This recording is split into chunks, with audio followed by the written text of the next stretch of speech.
This morning, I'm going to be talking to you all about venous insufficiency. And during this talk, we're going to discuss insufficiency, prep for the patient, talk about the protocol, patient positioning, and diagnostic criteria. With venous insufficiency, as we all know, is the inability of the venous system to reduce venous pressure due to dysfunction of the venous valve flow mechanism, either the valve's obstruction or dysfunction of the venous heart, which is referred to as the calf muscle pump. Venous insufficiency testing looks for the failing mechanism, but focuses on the valve function. While we typically consider vasoconstriction as a function of the arterial system, the venous system can also constrict in response to certain stimuli. Exposing the patient to cold temperatures causes the body to constrict the blood vessels of the limbs to conserve heat and flow to the vital organs. Keeping the patient warm promotes blood flow. Keeping the room at 72 degrees, warming the patient with blankets, using warm gel. These are all type of things that you can do to promote that warmth with the patient to reduce the likelihood of vasoconstriction. Also, during a venous exam, if you're evaluating a patient trying to elicit reflux in an incompetent vessel, compression and massaging of the vein will cause blood to leave the vein, shunting blood to other vessels. Limit your compressions as much as possible so that this will allow enough blood to be retained within the vein, so that when those vessels are compressed, you'll be able to see enough backflow in that vessel if it is incompetent, and therefore elicit the accurate findings. For our insufficiency protocol, keeping in mind that protocols can vary from practice to practice. Here at CVR, we utilize a couple different maneuvers to evaluate the vessels. One being interrogating the vessels with compression in the transverse view.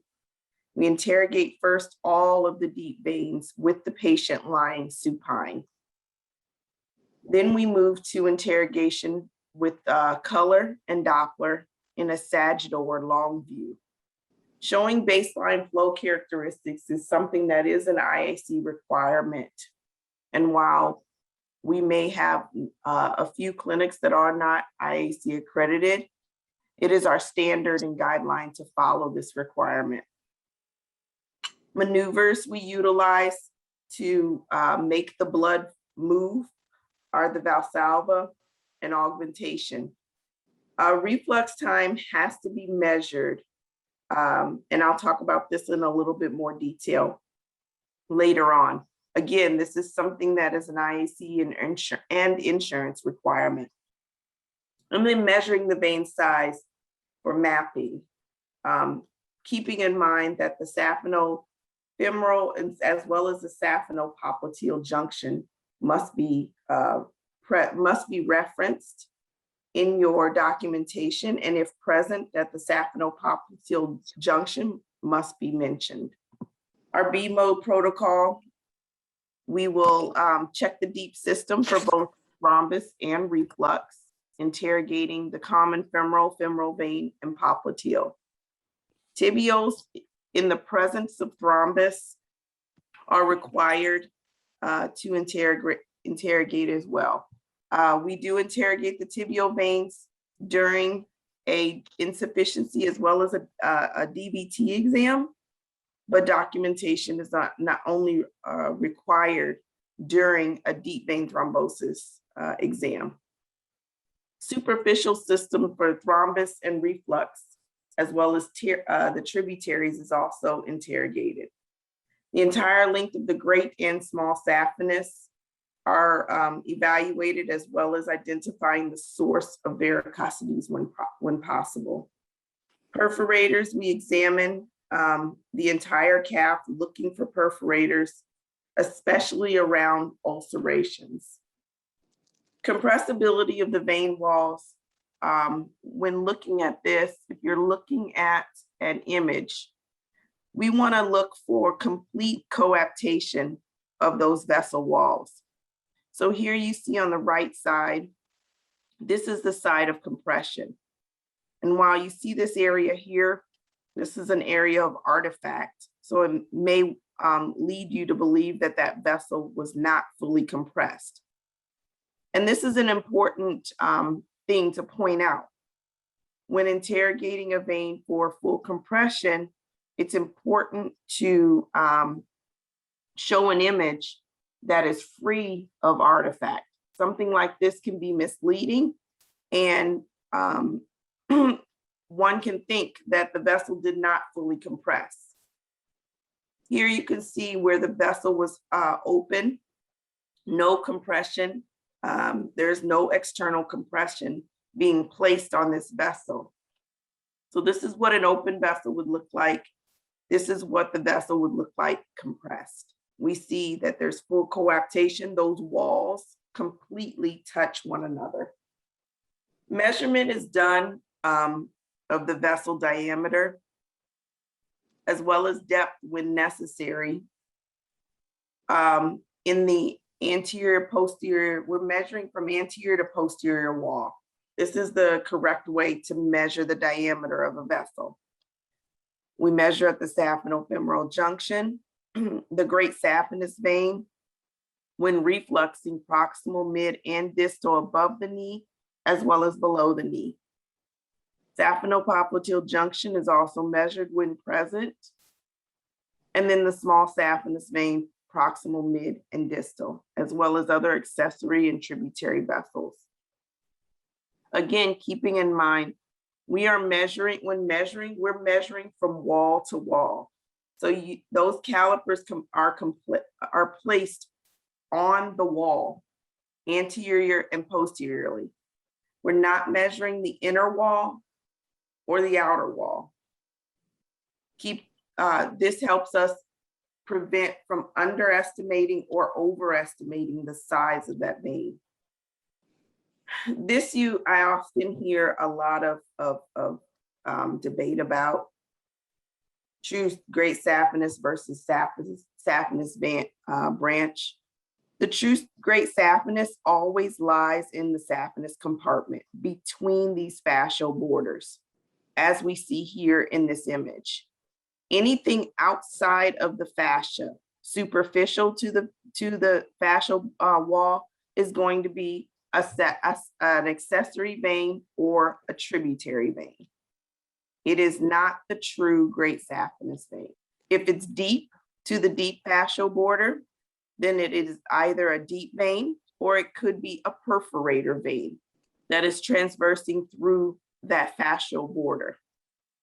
So again, saphenous, within the saphenous compartment is the true great saphenous vein always. Doppler spectra we use to show phasicity, Valsalva response, and augmentation response. And again, this is done at each of those various levels that I mentioned before.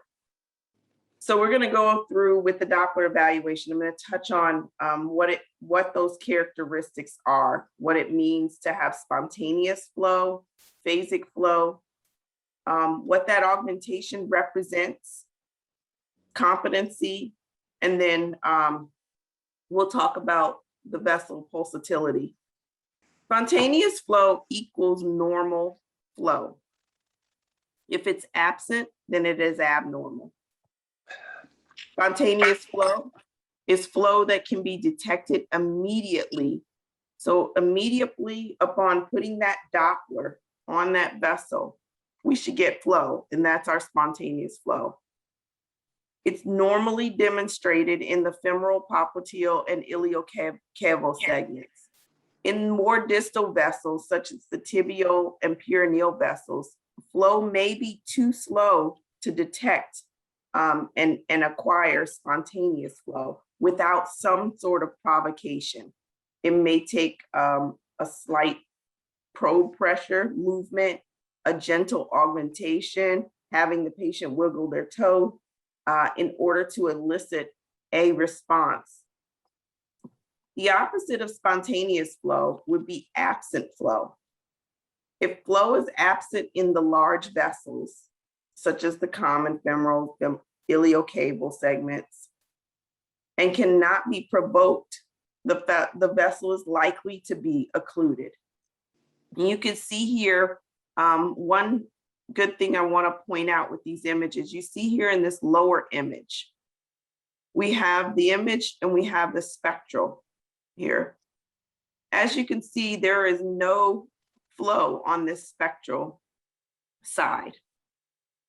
Couple of key things to point out. We talked about this last week in the lecture where angle is not something that is really considered necessary when interrogating venous vessels. However, it is a key function and of importance because at the wrong angle, you get what's called no Doppler shift. You will get no flow. So because of that, you're not seeing one, because of this angle, we're not seeing a spectral waveform. Changing this angle, the opposite direction, if this vessel is indeed patent, would allow us to get a spectral waveform. So this is where angle comes in, and it is important. This vessel indeed is occluded, which is ultimately why we're not seeing any flow in the vein.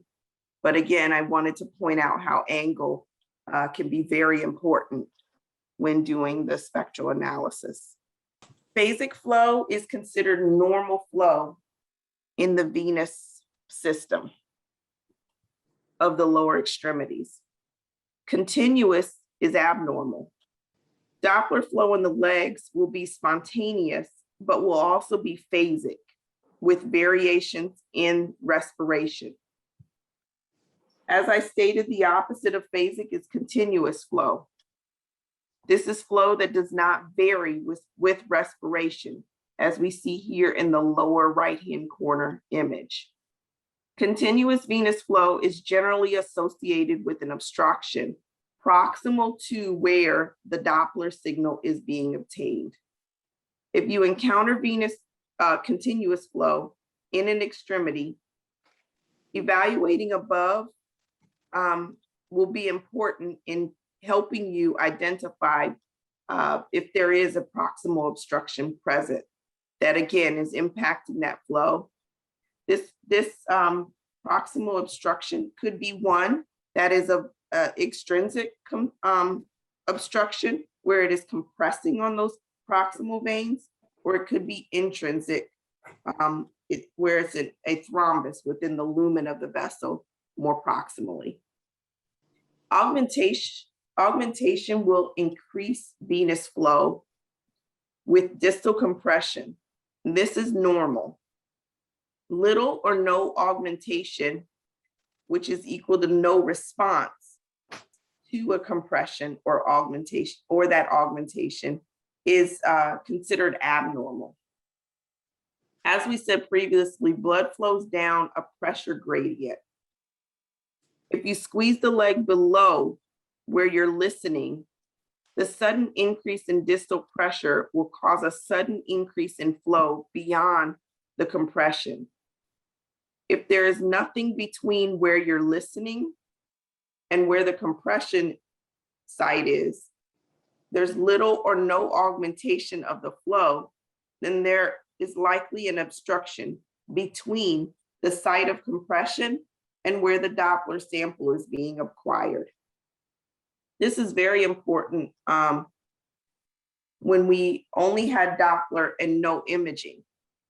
Now that we can directly visualize the veins with B mode, the augmentation maneuvers are more important in assessing competency, which we'll discuss a little bit more detailed on the next slide.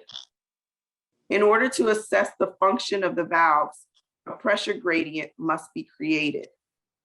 If the pressure is higher above the valve, like during respiration or with Valsalva, or a proximal compression, a normally functioned valve will prevent blood from moving backwards down the leg and past that valve. However, when a valve is incompetent, a refluxing or blood will reverse and move away from the heart back down the leg. Distal compression can also achieve the same result.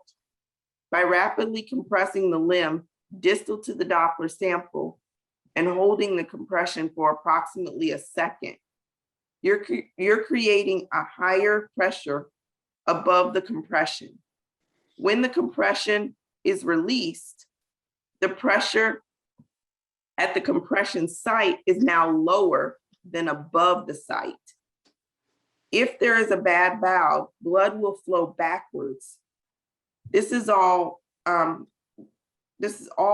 is in relation to pressure gradient. That's why we're able to elicit these type of responses, because of the pressure gradient.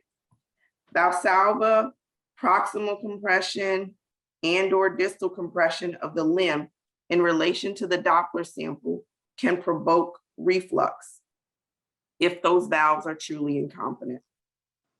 When we do augmentation maneuvers, we're taught to squeeze the calf, but doing an interrogation of the superficial veins, it can be difficult to augment and stay on that vein at the same time.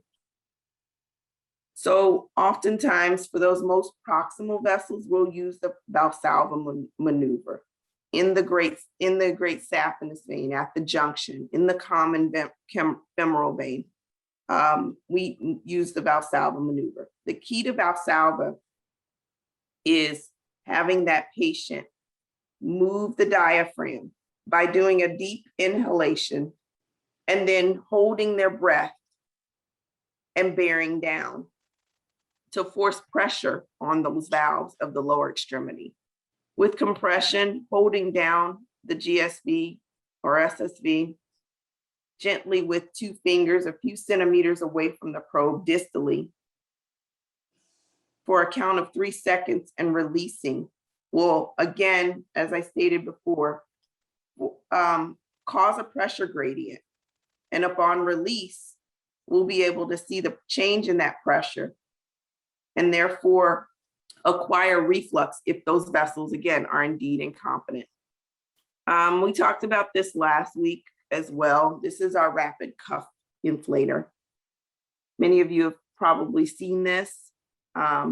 We use this to elicit those compression of the vessel without having to put ourselves in awkward positions when interrogating the vessels. This allows us to put a cuff distal to where we're interrogating the vein. With the use of a button, the cuff will rapidly inflate, and upon three seconds, it will rapidly deflate. This we do require the vascular techs to use during their evaluation. This limits the need for them to have to reach and stretch, improving ergonomics and preventing the potential or putting themselves at risk for musculoskeletal injuries. Perforator evaluation, it's very important to locate the perforators with B-mode imaging, and then utilizing spectral Doppler or color imaging to determine the direction of flow. And here we can see the perforator in B-mode imaging.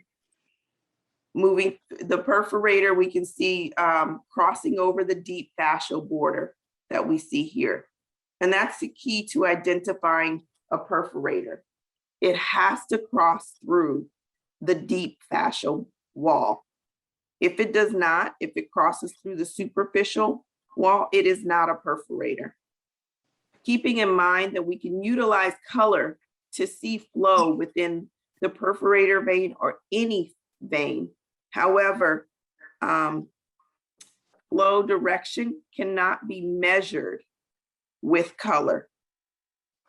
It can be seen due to the change in color from red to blue, but again, cannot be measured.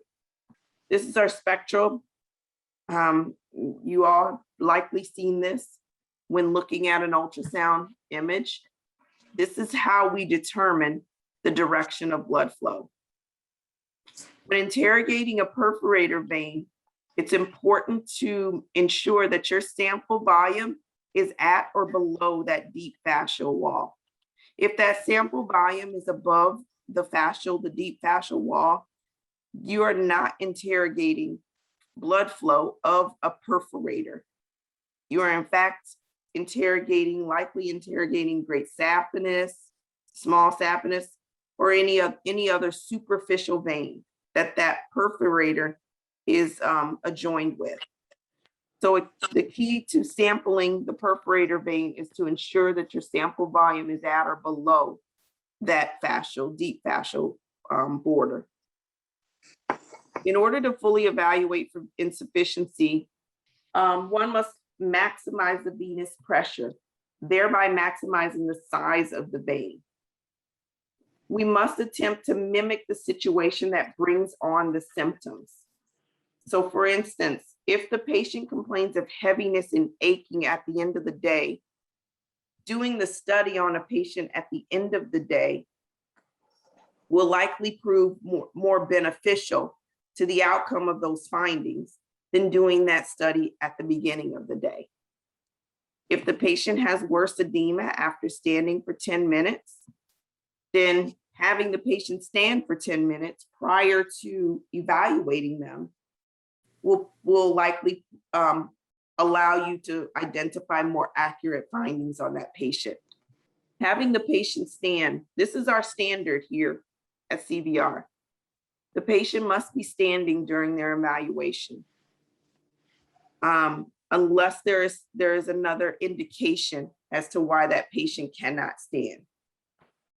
Having them stand safely by the bed, leaning on the bed, and bearing weight on the leg contralateral to the one being examined is important. If the patient bears weight on that same limb being examined, the muscles may compress the veins, which will defeat the purpose of the evaluation.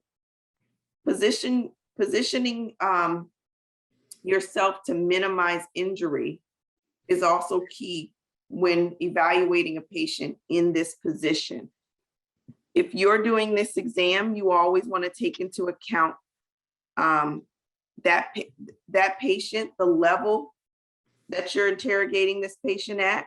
So it's important to use standing apparatuses. We will often use step stools for these patients. Some of our clinics do have stretcher beds that will place that patient in an extreme reverse Trendelenburg, so extreme that the patient is practically standing.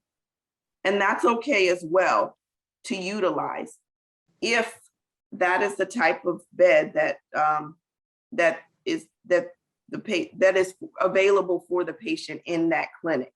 These beds are going to have a footboard on them so that the patient can rest their contralateral leg on that foot plate while you're examining the other extremity. Again, it's key that these are only done with the patient in a reverse Trendelenburg when that footboard is present and the patient can be placed in this extreme reverse Trendelenburg position. Otherwise, it's necessary to stand the patient and utilize a step stool. There are some pitfalls that are present with evaluating a patient in the standing position. Key thing being it's not ergonomically friendly, which is why we want the vascular technologist to utilize the pneumatic compression device. It's poor for evaluation of the deep system. Trying to do compressions of the deep system when that vessel is filled with blood and pressure is very difficult to do with the patient standing, which is why we do that part of the exam with the patient lying in a supine position. Doing compressions of the deep system while a patient is standing can cause the patient to be off balance, can result in a fall. And so again, that's why we do that in the supine position. Patients can and will fall standing as well. So it's important to be cognizant of your patient, how they're feeling. Patients can vasovagal during this exam by just doing multiple augmentations of that lower extremity can cause a patient to vasovagal, and they will fall on you. So it's important for the vascular technologists, we teach them to be aware of their patient while they're doing this exam with them standing. If it's necessary to sit the patient down to interrogate the vessels, this would be our fallback, the secondary positioning that we would put the patient in if the patient is unable to stand. Doing them in a seated upright position, again, will still give you more pressure than having the patient lying down.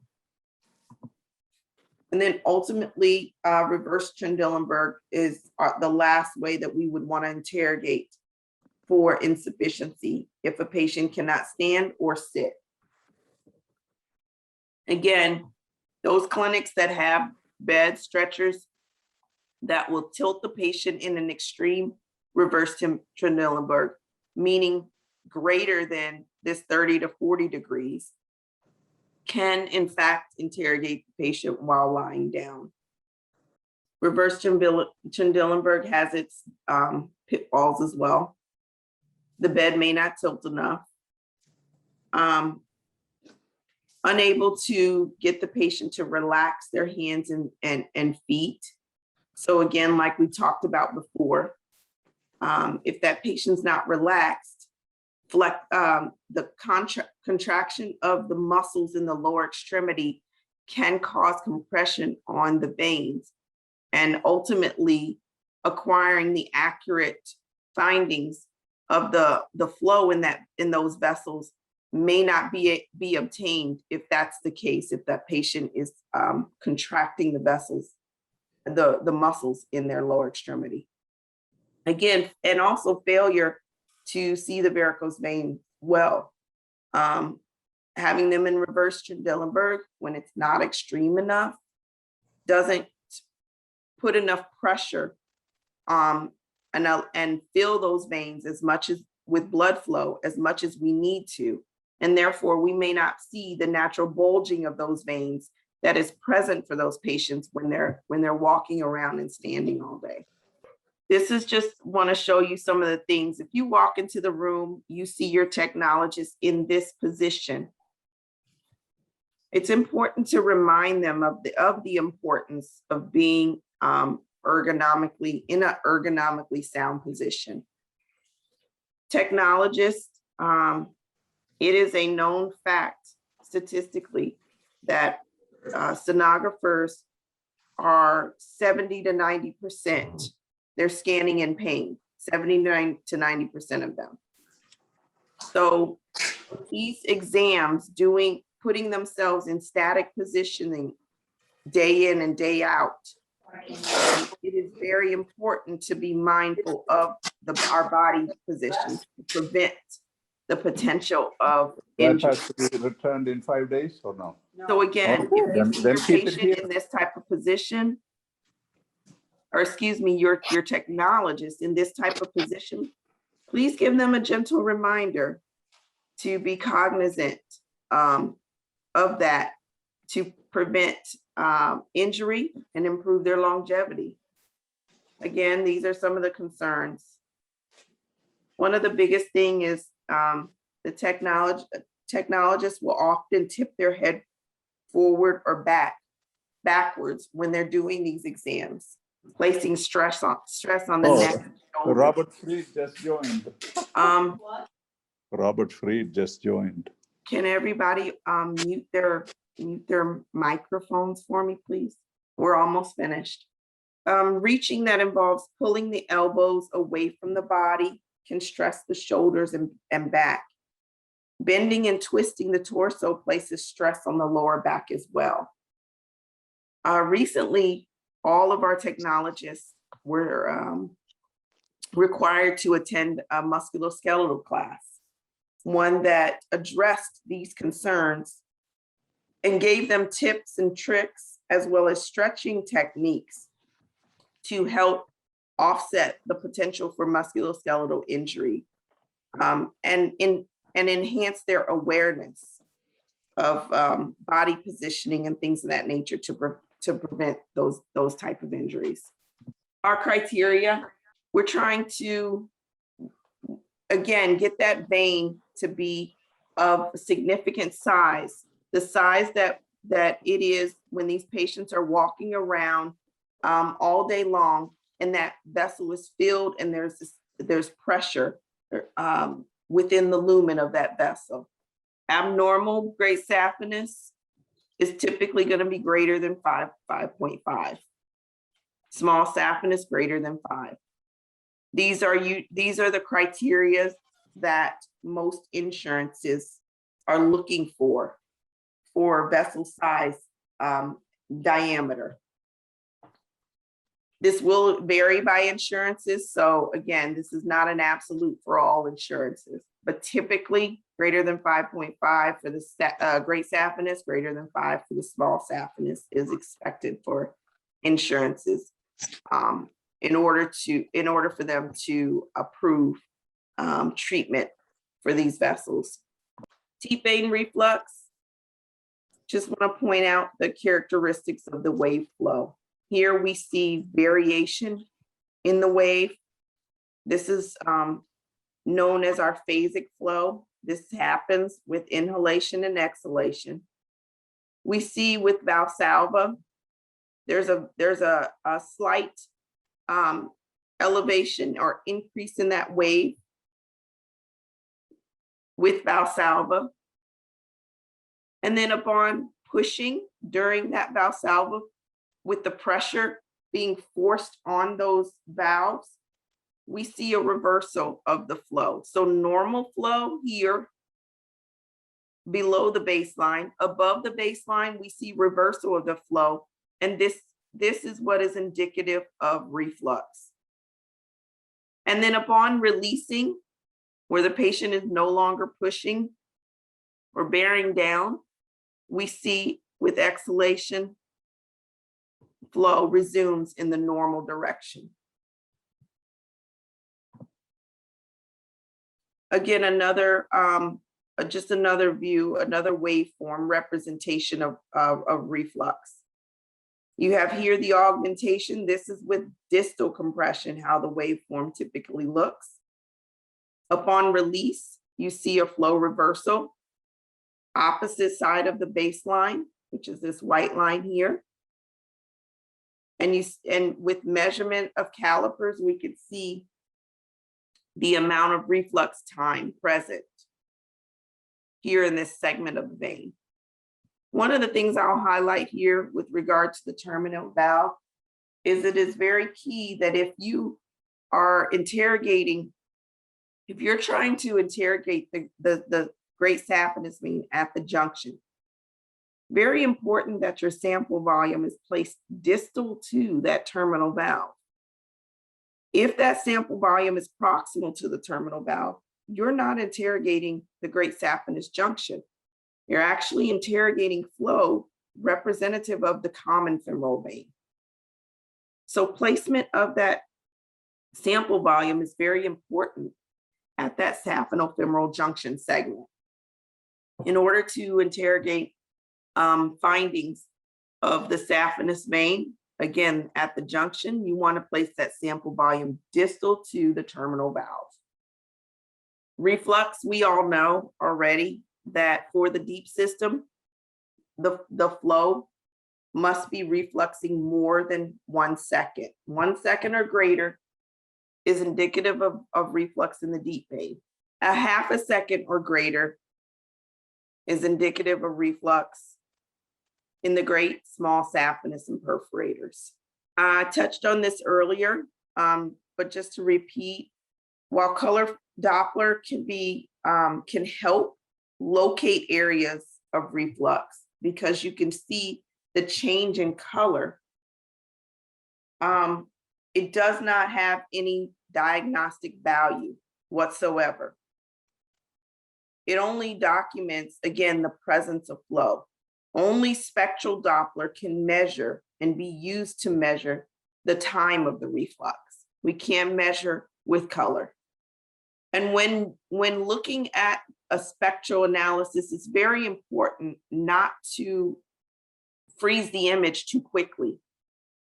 When doing an augmentation and upon the release, you want to allow time for those slow flows that are present in incompetent vessels, for that to flow backwards past the transducer. If you freeze the spectral too quickly, you may not pick up those slow flow characteristics that are in that reversal flow that may be present in that segment of the vessel. And lastly, avoiding aliasing. Aliasing is something that can happen if your settings are not accurate and correct. Now, is aliasing something where the accuracy of this reflux is inaccurate? No. So if you see this type of waveform, this is what we call a wraparound of the waveform. This does not mean that this reflux is inaccurate. It just means that the scale setting needs to be adjusted. And adjusting the scale setting does not ultimately remove the fact that there's an alias here. It just removes the presentation of that alias. But again, the reflux that you see represented here is accurate. And that ends my talk for today. So thank you all for joining. If there's any questions for me, I'd be happy to answer them at this time. So thank you, Zayed. That was a great talk. I have one question. What I've noticed with the text is there sometimes is variability in how the diameter of the saphenofemoral junction is measured. So what is our protocol in terms of how we measure the diameter of the saphenofemoral junction, or the saphenopopliteal junction for that matter? Oh, great question. So our protocol requires that we measure the saphenofemoral or saphenopopliteal junction in a transverse view. Okay. So you will see times when a technologist, this is a sagittal view here of the saphenofemoral junction, all right? This is not how they should be measuring it. In order to get an accurate measurement of that wall, it's important for them to turn that probe into a transverse plane and get that get the wall so they can measure it in an AP fashion, anterior and posterior wall. This is where we get a true measurement. And that's why I asked the question, Zayed, because oftentimes I see that measurement in the sagittal view and I have to tell them to go back and redo it again, because depending upon the angle that you do, if you do it in sagittal, you're going to get either an over-exaggerated diameter or underrepresentation. Absolutely, yeah, because if you're measuring from here to here of that sagittal wall, of the walls in a sagittal view, exactly like you said, overestimation. It's hard to get a true AP measurement and have that be a straight, accurate measurement in a sagittal view. So manipulation of the probe is key. And sometimes you may see that with a tech that's not as mature or hasn't been doing this as long, that they find it a little bit more difficult to kind of manipulate that probe in order to get the picture of the saphenofemoral junction. That's where it's the most difficult. in a transverse plane, but it's very key. In order for that to be an accurate measurement, it needs to be transverse. Thanks for that question. Anybody else have any questions for Zayed? Yes, hi Zayed. Those were beautiful images. Thank you. You made a very important comment regarding measurement of reflux at the saphenofemoral junction, specifically with regards to the terminal valve. I've had many peer-to-peer reviews with insurance companies where the nomenclature that we have of saphenofemoral junction reflux, they take that to mean that we're measuring in the common femoral, either in size or reflux. Is there a way to clarify the terminology so that we, the insurance companies, in fact, realize that we're measuring it in the saphenous vein distal to the valve? You know, honestly, Dr. Aleskis, I think that we could certainly add terminology to our reports with regard to the interpretation, stating that Doppler sample of the saphenous junction was obtained distal to the terminal valve.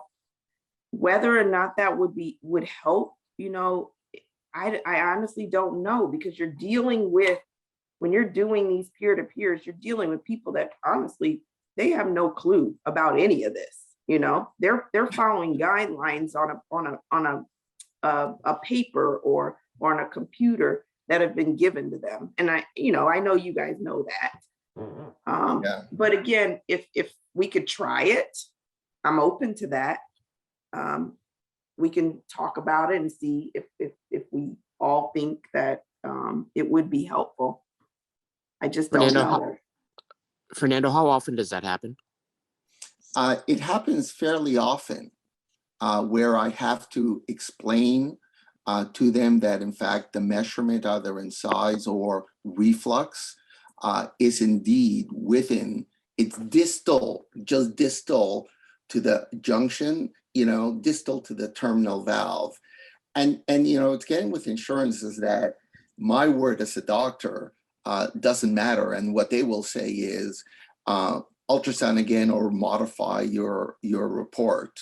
And it can be done, but I'm just wondering, because of the fact that Zayed's comment that many of the reviewers are not vascular savvy, whether it might help just clarifying that. You know, when we send our report, Fernando, it actually has the segments of the reflux. So it actually says whether or not there's junction or where the actual segment of reflux is. So I'm just surprised. I've actually never heard them come back and do that, for me at least. But on our report, it actually does say where the reflux is. So it actually says whether it's the proximal GSV, or whether it's in the junction or whether it's in the deep system, where it is. It actually says it.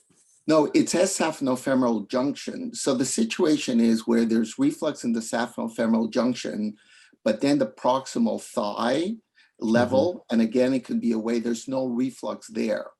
And then they say, well, there's no reflux in the upper thigh, and the junction is in fact, we don't know where that is. I think that's a matter of your tech. I mean, for me, if they are getting reflux in the distal to the terminal valve, that is the proximal thigh for me. Am I wrong in saying that? Because that's not the junction, right? So theoretically, if your techs are getting reflux in the proximal GSV, okay, just distal to the terminal valve, that's for me the proximal thigh. That's not the junction. No. So what is the junction as part of our protocol? Just distal to the valve, no? Correct. And what we consider the junction, the segment of the junction of the great saphenous vein, is anywhere distal to the terminal valve up to about 4 to 7 centimeters distal to that terminal valve. Oh, then I'm wrong. Then okay. So then okay, but then I mean that's so Zayed, you're telling me that you can actually have reflux in the GSV up to 7 centimeters past the terminal valve, and that's still Mhm. considered junction? Correct. And then because we know that there are so many, the number of valves within the great saphenous vein are so vast and significant that, again, you could have reflux up to 4 centimeters beyond that terminal valve. And then from 4 centimeters to 8 centimeters, no reflux, because you could be, you're beyond the next valve. Correct. Yeah. No, that's interesting, and that's a good point, Fernando. You know, I guess for me, what you're saying is that there's no reflux in the proximal segment at all, and essentially there is only reflux in the junction, and essentially, okay, well that makes sense. So, Okay. Dr. Leskis, one other question I would ask is there a particular insurance that you're seeing, you're getting these comments from? The ones that require reflux at the junction or proximally, like the Aetnas, compared to in my region, Medicaid does not require proximal or junctional reflux. So it's the Aetnas that I've had a number of questions there. And then, you know, some of them reverse it when they understand it. Others go by the letter of the law, which they don't understand, and they're just hard fixed on that. So, but it's just a comment that I was curious to see if other people encountered that. What I've done is I've asked my techs if they see reflux at the junction, like you say, there's from 4 to 7 centimeters down below that, to document also that within that region, rather than jumping to 10 centimeters below where they may not be reflux, just to show, particularly if the size is, let's say 9 millimeters, and then the next measurement is 3 millimeters. You know that somewhere in between, there's a bigger size and reflux. So I've done a lot of training with my techs, and we're seeing a little bit less than that. But to me, it was just something that I wanted to bring up as far as to see if other people encountered that and some comments. I think it's a great comment and good discussion to have. You know, just Definitely something to keep in mind as far as making adjustments to if we see it, a significance of it, a more significance of it. Can I ask the group just how often are you guys treating GSVs where there is only junctional reflux and the leg is the rest of the GSV is normal? How often is that happening? I don't. Yeah, never. Can Dave Calcanio, if I could comment on that junction discussion, I've kind of been, I kind of discount when it's junction and everything else is fine, and it's totally confusing to me. I didn't realize till Zayed mentioned that junction can be down to 7 centimeters down. I've never thought of that as the junction. I always thought the junction was the junction. So I'm confused. Well, that makes me feel a lot better, Dave. So, but so Fernando, when does this come up? I guess so. If you have, are they denying? So I just want to make sure I understand. If the junctional reflux is there, right, and the rest of the GSV is normal, why would they deny it? Or actually, if there's reflux throughout the rest of the leg, then why would they deny it? So can I jump in? I think when I've seen this with Aetna is when you have junctional reflux, the prox thigh is normal, and then you have reflux below it, they'll deny it. Correct. I see. Correct. I see. Okay. What I found though, when you have that, I think the best thing is to go to your tech, and avoid the peer-to-peer and say, well, if you go from 11 in the junction to 7 in the mid-thigh, there must be a 5.5 somewhere between those. Could you look and see if you can document that for me, but so you don't even have to worry about it? Yeah, and I think Teresa brings up a good point. A lot of the techs don't understand the insurance criteria, and they might bring you something that says 4.4 centimeters. And I go back and I said, listen, we need 4.5. Can you go back and remeasure it? And that's a constant problem, not because they're doing it on purpose. They just don't realize the insurance criteria. And that's on us to make sure that they understand that, so the documentation is straight. But that prox thigh issue is real though with Aetna, where you can have junctional reflux and then the prox thigh will be normal, or that it doesn't meet diameter criteria and the rest of it below it. So it provides challenges for us to kind of go back and to redo the studies. But Fernando's right. If you don't document that proc study, they will come back with a denial regardless if the whole saphenous is refluxing. If that one segment is normal, it'll come back as a denial. In my offices, in the ultrasound rooms, I have a sheet with each of the insurances requiring what sizes, and it's a reference for them. At times they don't look, and you're right, it's like a 2.9 where you need 3. And then that's easy enough to take care of, but that's a constant kind of education, reminding them, and mine are picking up quite a bit of that, so it's avoiding a lot of that. But it's taken a while to kind of recognize, and sometimes you just get bitten on the back end with these peer-to-peers. No, thank you guys for doing that, because I'm telling you, the peer-to-peer and obviously avoiding the peer-to-peer, like Teresa says, is the key, because we just have so many denials that are going on. Obviously, the emails that are going out left and right about this, and just being on track with the requirements is so helpful. Thank you.